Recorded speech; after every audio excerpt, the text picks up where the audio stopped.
Coming up next on Democracy Does, the Civic Power Playbook. 40% of people over 65 living alone depend entirely on their Social Security benefit. It's the difference between living with dignity or living under a bridge. President Biden, he said they're trying to wreck it so they can rob it. But they've already succeeded in robbing all of us of our peace of mind. That's up next. Welcome to Democracy Does, the Civic Power Playbook, a podcast that cuts through the noise to explain what's really happening in our democracy. Each episode breaks down key issues with insight from policy experts and change makers, giving you clear tips to take action. Whether you're fired up or feeling stuck, you're in the right place to get informed and get inspired, because democracy works best when we all participate. Welcome back to another edition of Democracy Does, the Civic Power Playbook. I'm your host, Robin Hamilton. I'm so glad you're joining us again. I am doing something a little bit different this time around. It may look like I'm in a hotel room. That's because I am. I decided to go on a field trip. Because I often cover what's happening right on Capitol Hill and am near that area, I wanted to step out of that bubble and talk to some people who are a little farther removed but are directly impacted by policies that are happening in Washington, D.C. So I decided to go down to Virginia Beach. Virginia Beach has a population that's pretty diverse. You have military veterans, you have seniors, active military, you have people who rely on public benefits like Medicaid, SNAP benefits, and a lot of the policies that have been happening now are going to directly impact the community here. Therefore, I wanted to connect with a group that would give me a sneak peek into how people are feeling, how they're being impacted. So I caught up with a group called Affordable Virginia. And what they do is they want to make sure that the community residents know what's happening in their neighborhood. I had a chance to sit in on a town hall, and one of the hot topics that came up was Social Security. Big bonus too, I got to catch up with the former governor of Maryland and the former commissioner of the Social Security Administration under President Joe Biden, Martin O'Malley. He was governor of Maryland for several years, for multiple terms actually, and he was the commissioner for the Social Security Administration. So he has a pretty good idea of what's going on. I got to listen to him speak, and I got to have a one-on-one with him and really get a sense of what's happening and what does that mean for either you or your parents or your grandparents or elders that you love. It was a pretty enlightening conversation. This is what he had to say. It's a great honor to be here with all of you. My name is Martin O'Malley. Most recently, I had the honor to lead the hardworking men and women of the Social Security Administration. And when I received that call, it was not because the agency was all hunky-dory and doing really well. The truth is, 10 years of Republican insistence that the agency be level funded meant that their staffing had been reduced to a 50-year low, even as people of my generation, us baby boomers, and I know all of you are younger than me, but even as us baby boomers swelled the ranks to an all-time high. But those men and women of Social Security sprinted up that downward moving escalator so that every service delivery metric, except for one, they made to move in a better direction. A wait time that was on average 42 and a half minutes on that 800 number, they got that down to a 12.8 minute speed to answer by October. More people now dying waiting for their initial disability determinations than at any time since Dwight Eisenhower, Republican president by the way, signed that into law and expanded the program, and they were able to take that 10-year growing backlog and make it start moving in a speedier direction, so that people who worked hard and earned their benefits would be able to actually receive a decision. I feel so locked in here by this podium. You don't mind if I move around, do you? You're not going to yell at me? Okay. All right, so let me do a few things here in short order because I do want to get into some question and answer. but there has been so much said about Social Security, big lies that have been told of late. And so I think I want to do a few things here. I want to arm you. I think you came not just to be in communion with one another, as we Catholics say, which is a good thing, but you also came here, I hope, so that you could be armed with the truth, empowered, let's say instead, empowered with the truth, so you can go back to your own tables of democracy, whether it's in your home or your workplace, or with your brother-in-law, God bless his heart, who only listens to the Fox, and actually be able to engage in an intelligent way and knock down some of these big lies. The people here in the room, we don't mind standing up. We don't mind fighting. And people who know me know that to be a fact. Thank you.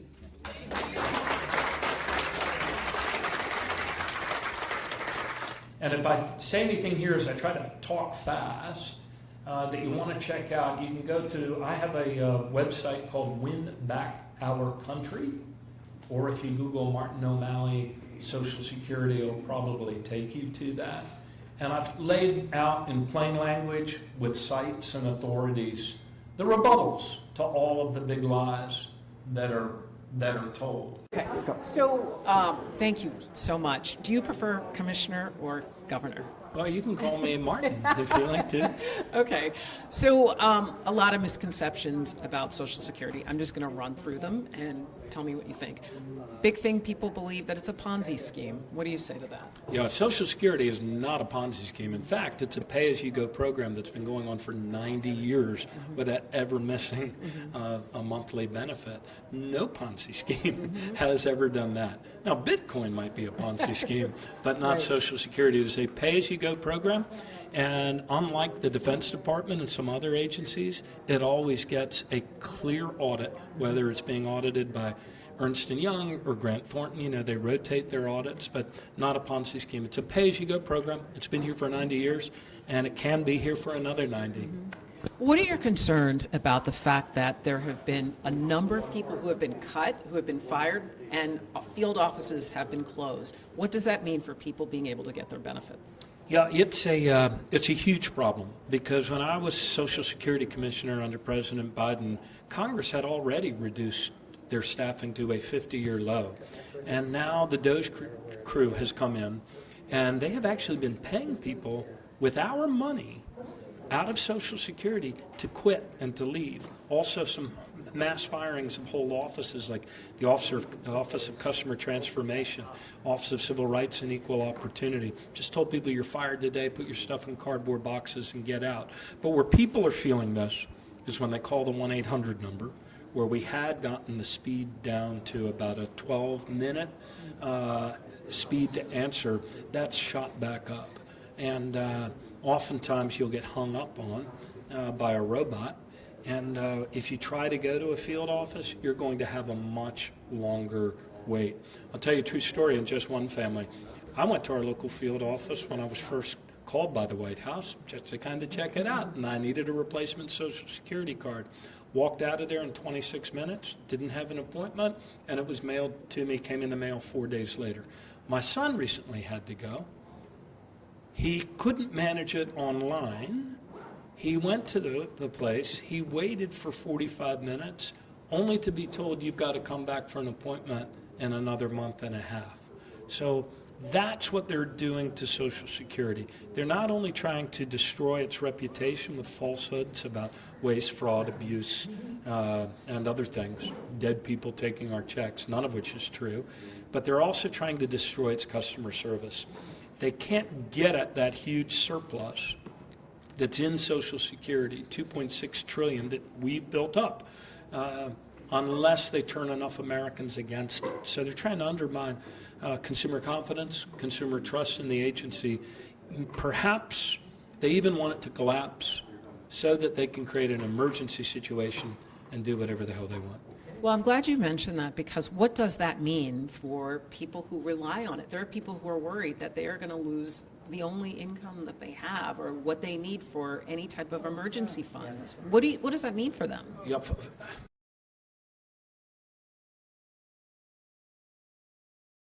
40% of people over 65 living alone depend entirely on their Social Security benefit. It's the difference between living with dignity or living under a bridge. President Biden, when he gave the first speech since being elevated to the rank of citizen, it was all about Social Security. And he said they're trying to wreck it so they can rob it. But they've already succeeded in robbing all of us of our peace of mind. That was something that people thought they worked for their whole lives, was the ability to know that they could count on that. And now there's a lot of people who, on that date of the month when your direct deposit usually comes, they go online to look at their own banking to see if it came in, wondering if this might be the month that it gets interrupted. This Jenga tower is teetering right now, and these guys have done a lot of damage. But what I take comfort in is the fact that so many Americans do support this program, that despite what they've done to it, they still trust that this program works, because they've seen it for 90 years working. Well, I appreciate you getting the word out because people need to know the truth about what's happening. And there was one more thing. You mentioned there is a resource people can go to, because part of this podcast is what can people do to be informed and empowered, particularly with knowledge. You're providing knowledge. Tell us where people can find more information from you about what is truly happening with Social Security and how people can be empowered. Hey, thank you. My Leadership PAC website has the big lies and plain language rebuttals with authoritative sites to all of those things. You know, the zombie apocalypse, which isn't happening. Illegal immigrants steal benefits when, in point of fact, they're not allowed. They're prohibited by law. So my website is called Win Back Our Country. Or if you Google Martin O'Malley Social Security, it'll probably take you there. One more thing. In this podcast, I have the Power Playbook. What are 3 top power plays that people can do to stay empowered? Is it read? Is it canvas? Is it write? Is it call their representatives? What are 3 things you would tell someone to do if they feel like they don't know what to do? Well, the main thing is call your representatives, especially about Social Security or the other cuts, because all of them keep track of the number of calls that they get from people. Petitions, elected officials might dismiss, but when you call individually or you send an email that they can clearly see this is somebody in my district, that matters.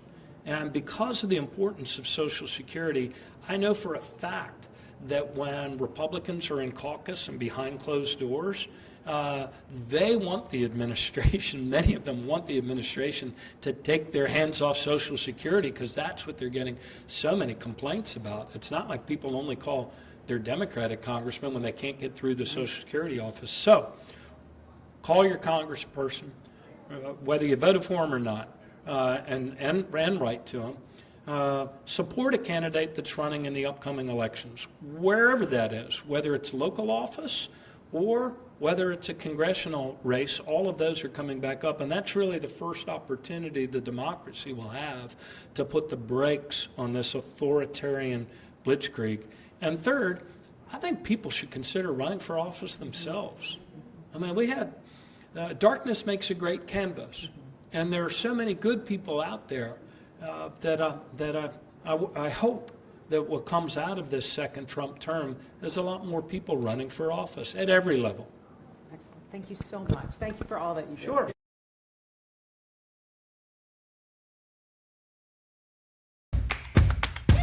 Thanks so much for joining us. We hope you're feeling a little more hopeful, a little less stuck, and maybe even inspired to take action, because democracy does work when we all participate. And don't forget, sign up for our newsletter to get updates on when our next episode drops. You can go to my website, democracydoes.com. And as a bonus, if you haven't gotten one, a free and easy tip sheet on how to get involved. Until next time, I'm your host, Robin Hamilton.